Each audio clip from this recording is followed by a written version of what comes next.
État des finances publiques en RDC, le ministre des Finances a accompagné le porte-parole du gouvernement lors de son briefing hebdomadaire sur une question de Jean-Marie Kassamba. Nicolas Kazadi s'est exprimé sur la polémique qui fait actuellement rage dans son secteur, à savoir la disponibilisation des fonds en procédure d'urgence. Sécurité au Nord Kivu, les FARDC déplorent les multiples violations des accords par le M23. Le porte-parole de l'armée loyaliste dans ce secteur prend la communauté internationale à témoin. Les détails dans ce journal. C'est l'heure de vous informer. Bienvenue à tous à ce journal sur Télé 50. Parlons d'abord sécurité. Les FARDC déplorent les multiples violations des accords par les M23 à travers les attaques contre 4 de ces positions, dont Kiachemba, Muchaïma, Kiusha et Lubula dans le territoire de Massissi. Le porte-parole de l'armée loyaliste dans ce secteur prend la communauté internationale à témoin par rapport aux exactions causées sur la population civile. Les forces armées de la République démocratique du Congo portent à la connaissance de l'opinion tant nationale qu'internationale que dans la nuit du dimanche 19 au lundi 20 février 2023, le RDF /M23 ont lancé des attaques généralisées sur 4 de ses positions à Kiahembe, Buchaluichi, Kiusa et Lubula en territoire de Massissi. Et ce, malgré les efforts fournis par les chefs d'État à Nairobi, Luanda, Bujumbura et plus récemment à Addis Abeba, afin d'obtenir les cessez-le-feu de la part de ce dernier. Ces affrontements, qui sont en cours au moment où nous communiquons, viennent de provoquer des déplacements massifs des populations civiles, entraînant de ces faits un drame humanitaire. Ainsi donc, au regard de ces multiples violations à répétition du cessez-le-feu par le RDF et ses supplétifs d'un M23, le FARDC lance pour la énième fois un appel à la communauté internationale, à l'Union africaine, à la communauté des États d'Afrique de l'Est, ainsi qu'au mécanisme de vérification ad hoc, de constater ces bavures et d'en tirer toutes les conséquences. Je l'annonçais au sommaire, État des finances publiques en RDC. Le ministre des Finances a accompagné le porte-parole du gouvernement lors de son briefing hebdomadaire sur une question de Jean-Marie Kassamba, patron de l'Espace 50 et président de l'UNPC Kinshasa. Nicolas Kazadi s'est exprimé sur la polémique qui fait actuellement rage dans son secteur, à savoir la disponibilisation des fonds en procédure d'urgence. Donc désormais, vous allez revenir dans les cordes. Donc, il y avait la mauvaise gouvernance. En 2021, nous avons payé pour environ 7% en procédure d'urgence. En 2022, nous avons dépassé les 11%, 11, quelque chose. Eh bien, la norme est de ne pas dépasser 10%. Donc, si nous avons dépassé la norme en 2022, c'est très faiblement. Et nous avons une explication de taille, c'est que nous étions en situation de conflit où nous n'avons pas le temps.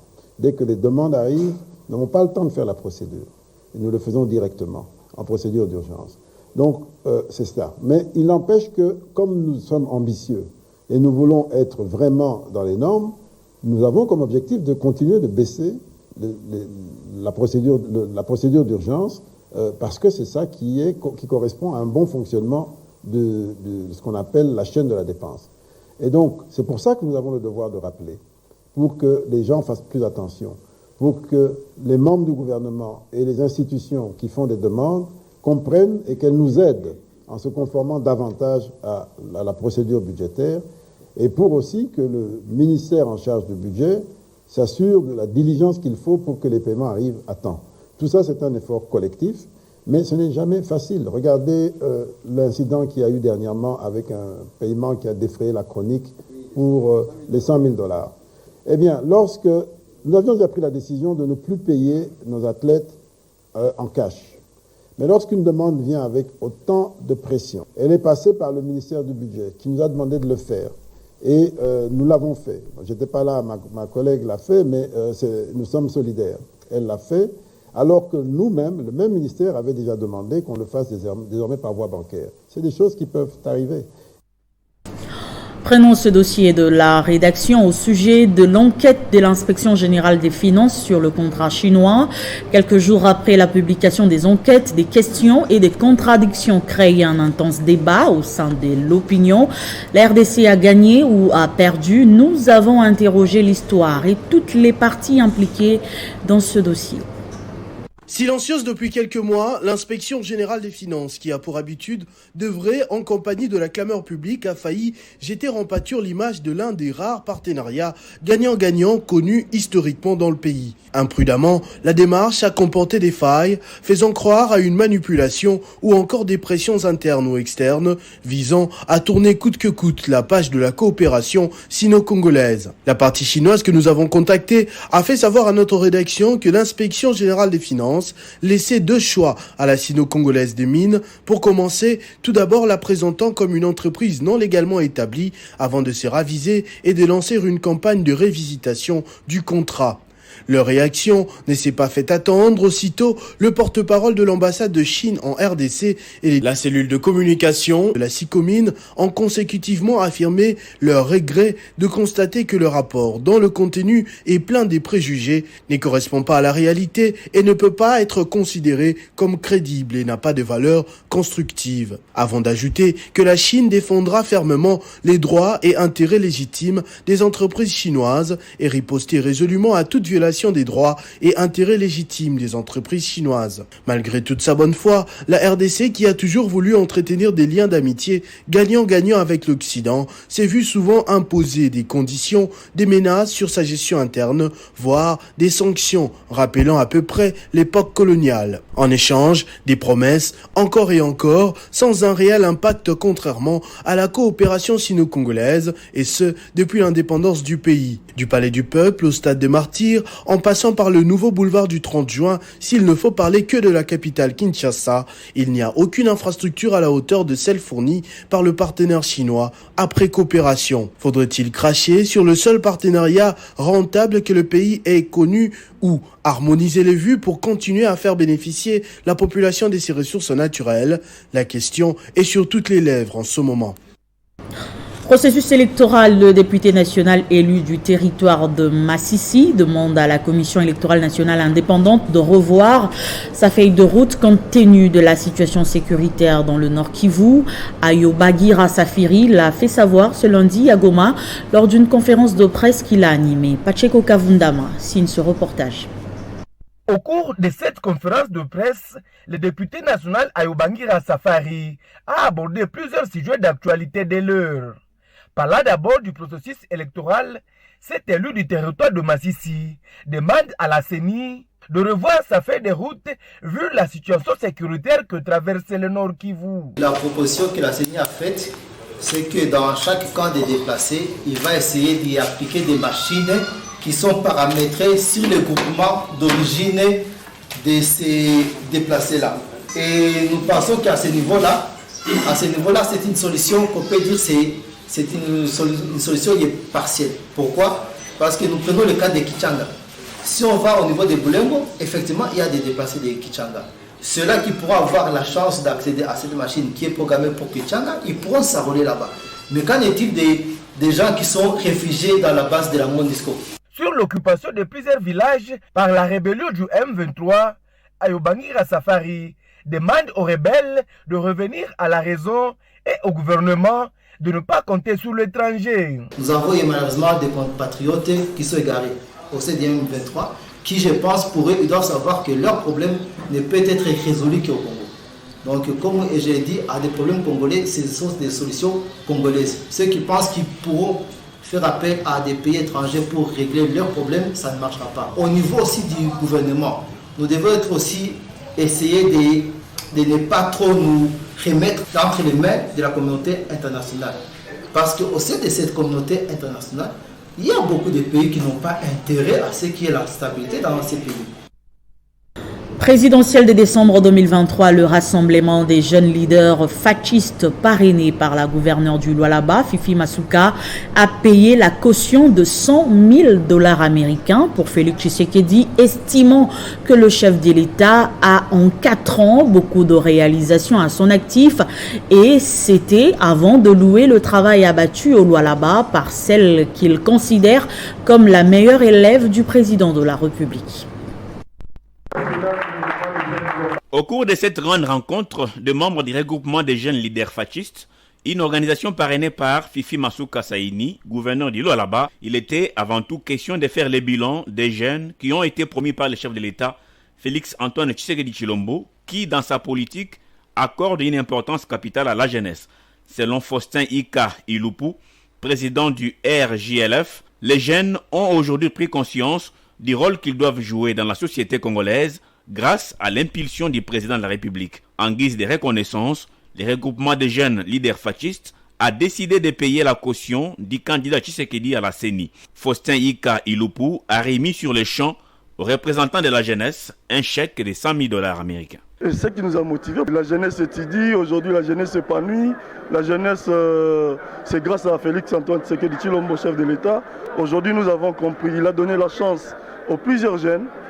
Aujourd'hui, un jeune qui a 22 ans, qui dirige une commune, vous allez y comprendre que ce n'est pas facile. Les soutiens au chef de l'État ne doivent pas être que théoriques. La jeunesse veut écrire une nouvelle page de l'histoire, a dit le président du RJLF, avant de saluer les réalisations de ces politiques qui ont compris la vision du chef de l'État, notamment Marie-Thérèse Masuka, gouverneure du Lualaba, qui dans un temps record a initié plus de 700 chantiers, parmi lesquels l'élargissement de la route nationale numéro 39, la nouvelle aérogare moderne, la clinique universitaire moderne de Mwangeji, l'université moderne de Kolwezi, l'échangeur routier, une première dans l'histoire de la RDC, la salle village des congrès, 1500 places pour les assises internationales, la salle des spectacles et tant d'autres.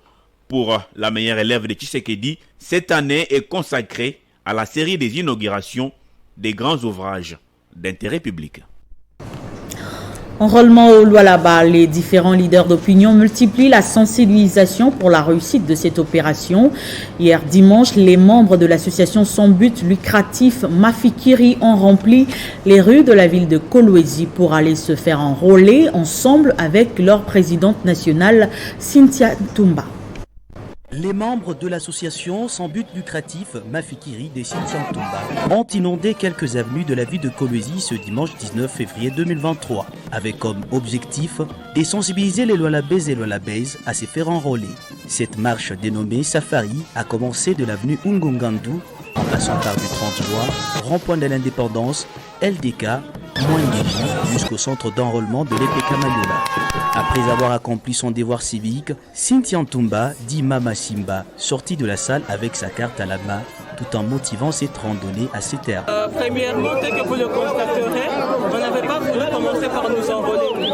On a commencé par passer des messages à tous nos membres pour qu'ils aillent s'enrôler afin de faciliter la tâche au chef de l'État, l'excellence Félix Antoine Tshisekedi, qui est en train de se battre afin de s'impliquer à 100% à cette opération d'enrôlement qui est le go du processus électoral et de parvenir aux élections en décembre 2023. Elle a par ailleurs remercié les membres de sa structure pour la réussite de l'activité. Je sais que du coup un sacrifice à Mounene, mais vu que vous avez compris que Mafikiri est là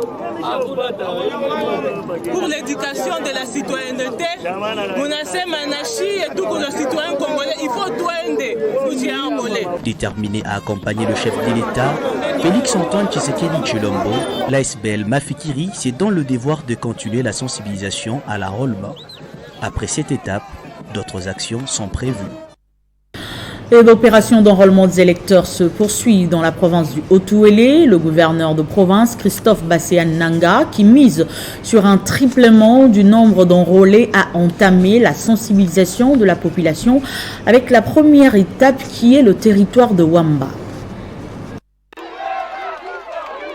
Juste après son enrôlement, le gouverneur de la province s'est dirigé dans les territoires de Wamba, à une centaine de kilomètres au sud du Siro, dans ces agglomérations de Wamba où il arrive, et s'est fait accueillir avec pompe par la foule, comme ici à Ibambi, Bolé ou encore Mambati. Christophe Basséa Nanga est porteur d'un double message. De voter et qu'il aime réellement chez soi, ou qu'il s'aime et vraiment puisse se faire enrôler.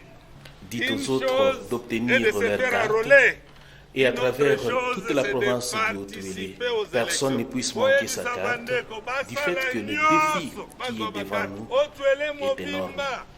Nos routes peuvent être asphaltées grâce à ta carte, grâce à ton vote, afin que ce que nous avons commencé aille de l'avant. Moi, j'ai choisi le mien et que vous le connaissez très bien, surtout que je suis familier aux institutions et j'aime la stabilité. Si nous nous mobilisons en un seul homme... Préoccupé par cet enrôlement massif de la population en âge requis, Christophe Basséa Nanga prévoit déjà une tournée dans tous les 6 territoires pour pousser la population et aboutir à un enrôlement massif des électeurs dans la province du Haut-Uélé. Enrôlement des électeurs à Kinshasa, la députée provinciale Lisa Nembalemba, élue de la Funa, s'est enrôlée dans la commune de Selembao. Elle a démontré sa capacité mobilisatrice dans la commune de Selembao lors de son enrôlement.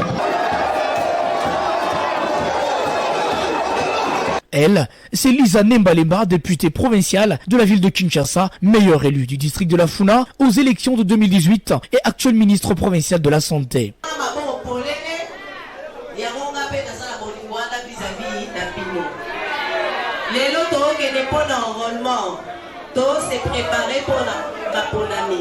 Dans son fief électoral, Lisa Nembalemba est accompagnée d'une foule. On croirait toute la commune de Selembao était dans des rues pour accompagner celle qui s'est montrée à côté de cette population tout au long du mandat lui confié par ses électeurs en 2018.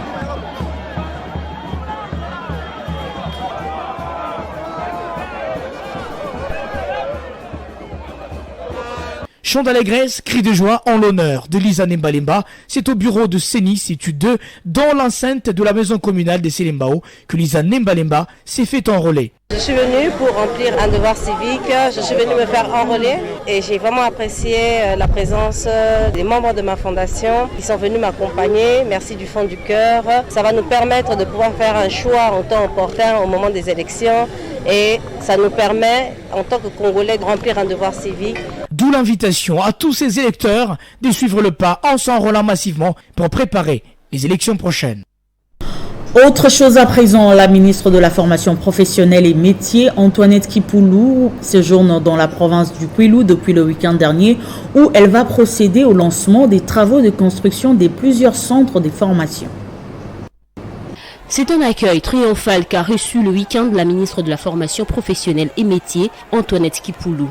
C'est dans une effervescence sans pareil qu'elle a communié avec sa base de Massamouna aux portes de Massimanimba, citée dans la province du Kwilu. Les partisans de la dynamique Antoinette Kipoulou auxquels se sont joints ceux du rassemblement des fils et filles du Bandundu, RFB et d'autres parties de la place l'ont carrément contrainte de s'arrêter pour délivrer le message qu'elle avait apporté. Ils savent ce que nous faisons. Le chef de l'État connaît le travail que j'abats, raison pour laquelle il m'a confié ce ministère de la formation professionnelle et métier. Et le chef du gouvernement, Jean-Michel Samalou Kondé, m'a délégué ici pour que je lance les travaux du programme des 145 territoires, comme ça se passe déjà partout. Tel est le programme du chef de l'État, Félix-Antoine Tshisekedi.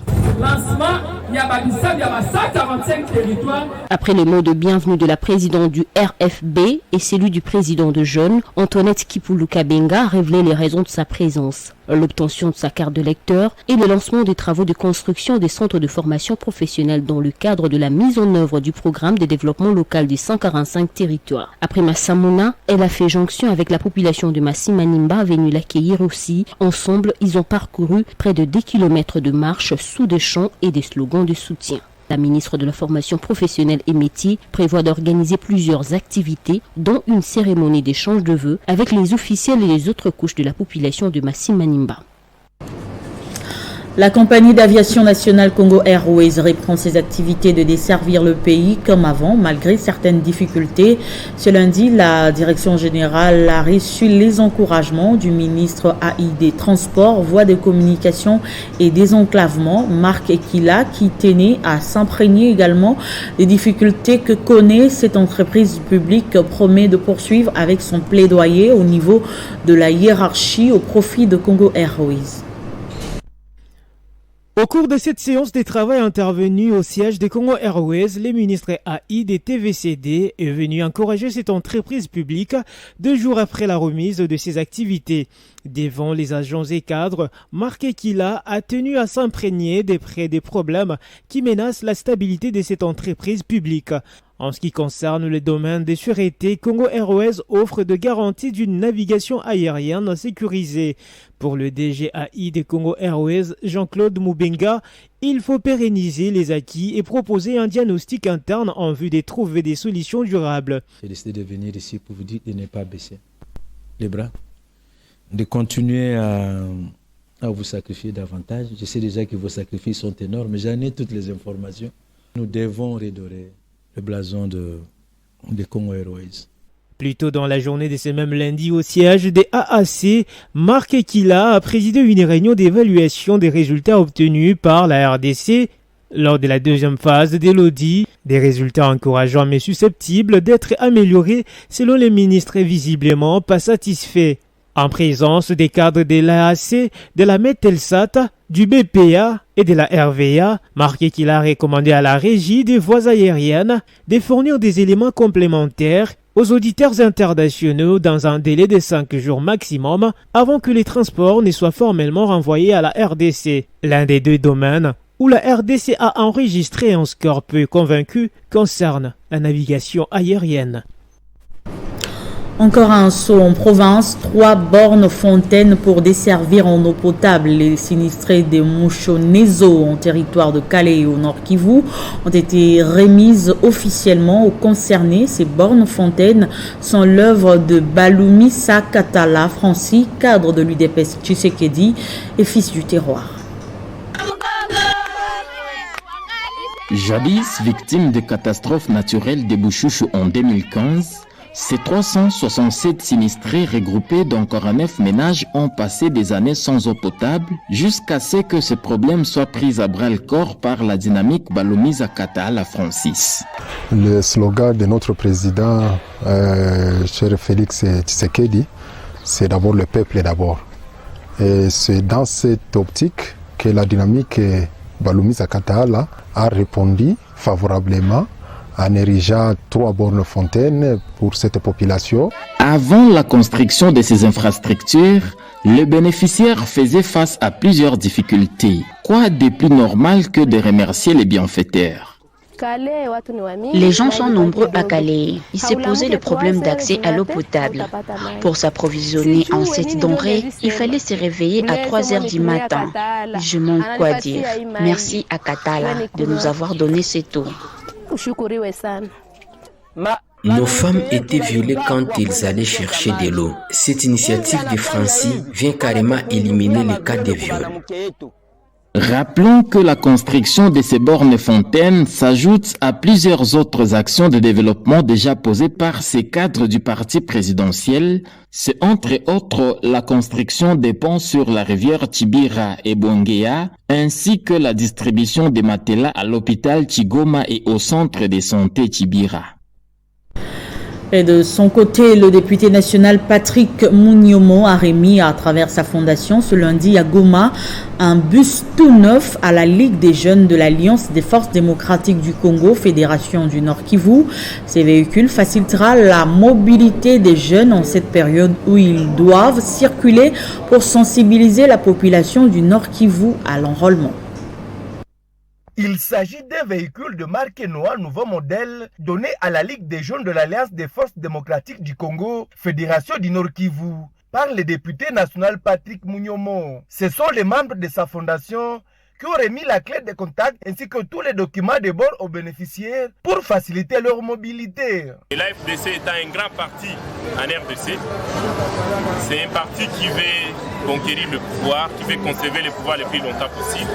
Et nous avons besoin de doter à la jeunesse les moyens conséquents pour qu'en 2023, en décembre, l'AFDC puisse remplir les sièges qu'il faut au niveau national tout comme au niveau provincial. Donc c'est un enjeu qui va permettre au président de la Ligue des jeunes d'avoir tout le moyen, toutes les facilités de rencontrer la jeunesse partout, dans tous les quartiers de la ville.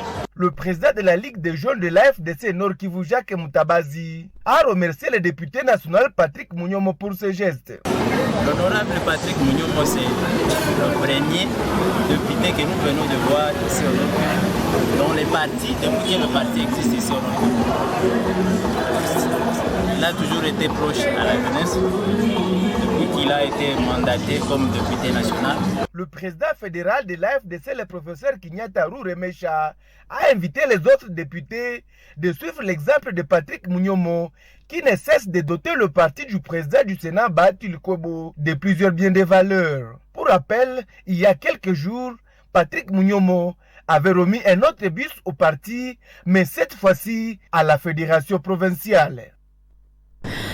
Installation samedi dernier du comité fédéral du district de Mont-Amba du parti politique Assofachi. La cérémonie a été présidée par le président national de cette formation politique, Jean-Pierre Kandouzaza, en présence de plusieurs membres de cette formation politique, et Emmanuel Chia Chiboui, président de ce comité, promet au nom de sa cellule de mouiller le maillot en vue de soutenir le chef de l'État. C'est dans la salle Les Jumelles à Rigini, dans la circonscription des Moamba, que l'activité a eu lieu en présence de plusieurs membres du parti politique Action des socialistes et fédéralistes alliés tshisekédistes Assofachi en sigle. Ce comité fédéral investi le samedi dernier par le président national de cette formation politique Jean-Pierre Kandouzaza comprend au total 13 membres conduits par le président Emmanuel Chia Chiboui. Cette installation du comité fédéral des Moamba est une façon pour ces partis de s'étendre un peu partout, également occasion pour Assofachi d'affûter ses armes pour les échéances électorales de 2023 qui pointent à l'horizon. C'est aujourd'hui que nous sommes investis. Je suis investi comme président fédéral du Moamba. Je suis très content, je remercie mon président qui est là pour l'honneur qu'il nous a fait et la confiance également de nous investir pour diriger la fédération du Moamba. Donc nous sommes derrière le chef de l'État, comme venait de le dire notre président Jean-Pierre, nous sommes derrière le chef de l'État. Aujourd'hui, vraiment, je félicite le président fédéral Emmanuel Chia et son équipe pour m'avoir bien accueilli et pour l'implantation de ces partis ici à Moamba. Lors de cette activité, le comité fédéral des Moamba a remis une caution au président national de ce parti pour destination le président de la République. Notons que la fédération réitère et garantit un soutien indéfectible au chef de l'État, Félix-Antoine Tshisekedi Tshilombo. 19 février 2023, ça fait 40 ans depuis la disparition de Jean-Didier Bolikango, fondateur du Parti de l'Unité nationale, date très symbolique pour Élisée Bokoumwana et tous les membres du Puna qui ont honoré la mémoire du fondateur de leur parti. C'était une mobilisation tous azimuts derrière Élisée Bokoumwana Maposo, fils ministre du budget et autorité morale du Parti de l'Unité nationale, pour honorer la mémoire du fondateur de leur formation politique et l'un des pères de l'indépendance de la RDC au cimetière de la Gombe. Nous citons le fait Jean-Didier Bolikango, décédé à Lièvre en février 1982. Après les dépôts de la gerbe de fleurs, Élisée Bokoumwana et sa suite se sont inclinés devant la tombe de l'illustre disparu, Jean-Didier Bolikango, qu'il considère comme icône et repère idéologique du Puna et de la politique congolaise. Nous avons pris une résolution au congrès des partis de l'Unité nationale afin que soit dédié chaque année, à la date du 19 février de chaque année, la commémoration de cet illustre disparu. Il est prévu aussi dans les résolutions de notre congrès, tout ce que nous avons dit, l'amélioration de ces sites et peut-être une décision du congrès, car on aura aussi le congrès, pourra faire que le corps qui est ici soit exhumé et rapatrié à l'Issala et créer un monument en mémoire de cet ingrat homme de la politique congolaise. Après les cimetières, direction le siège du parti où une messe commémorative a été dite par un prêtre catholique devant les militants et cadres du Puna. Occasion pour Élisée Bokoumouana de motiver ses troupes à suivre le pas du père fondateur dans sa lutte pour le bien-être de la nation. Et pour finir, Dieudonné Kitouba, président de la fondation qui porte son nom, a été promu comme secrétaire général adjoint des affaires sociales au sein du parti politique Les Démocrates Tshisekédistes Rénovés. Il en a profité pour lancer un appel pressant de soutien aux actions du chef de l'État et à un enrôlement massif. La commune de Timbansé qui était en ébullition ce week-end dernier à l'occasion de la manifestation organisée par la fondation Dieudonné Kitouba pour commémorer les nouvelles fonctions de son président au sein du parti politique Les Démocrates Tshisekédistes Rénovés. Dieudonné Kitouba assumera désormais les fonctions de secrétaire général adjoint chargé des affaires sociales au sein de cette formation politique qui soutient à 100% les actions du chef de l'État. Présent à cette cérémonie, le président de DTR a profité à l'occasion pour inviter les Congolais à s'enrôler massivement. L'accueil était vraiment très chaleureux. Nous sommes là en tant que notre camarade du parti. C'était juste pour venir l'accompagner, l'encourager pour ce qu'il est en train de faire. Ceux qui ne se sont pas encore enrôlés, d'aller se faire enrôler. Conscient de ses nouvelles responsabilités, Dieudonné Kitouba a livré ses impressions. Le seul message que j'ai à lancer aux membres de ma fondation et à la population de Tchangou, c'est d'obtenir la carte d'électeur. N'attendez pas, car c'est le moment de le faire. Nous faisons tous partie de la grande famille DTR pour accompagner et soutenir la vision du chef de l'État, Félix-Antoine Tshisekedi Tshilombo. La fondation DDK et les G12, coordonnés par Dieudonné Kitouba, ont tous adhéré massivement au DTR. Le parti politique Les Démocrates Tshisekédistes Rénovés fait partie de l'Union sacrée de la nation et compte aligner ses candidats à tous les niveaux aux élections de décembre 2023. Ce journal est terminé, place au rappel de titres. État des finances publiques en RDC, le ministre des Finances a accompagné le porte-parole du gouvernement lors de son briefing hebdomadaire sur une question de Jean-Marie Kassamba. Nicolas Kazadis s'est exprimé sur la polémique qui fait actuellement rage dans son secteur, à savoir la disponibilisation des fonds en procédure d'urgence. Sécurité au Nord Kivu, les FARDC déplorent les multiples violations des accords par le M23. Le porte-parole de l'armée loyaliste dans ce secteur prend la communauté internationale à témoin. Vous avez suivi les détails dans ce journal.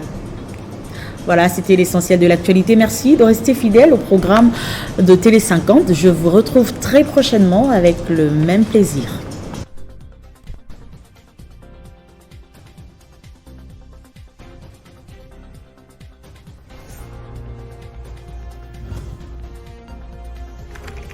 L'actualité reste en continu.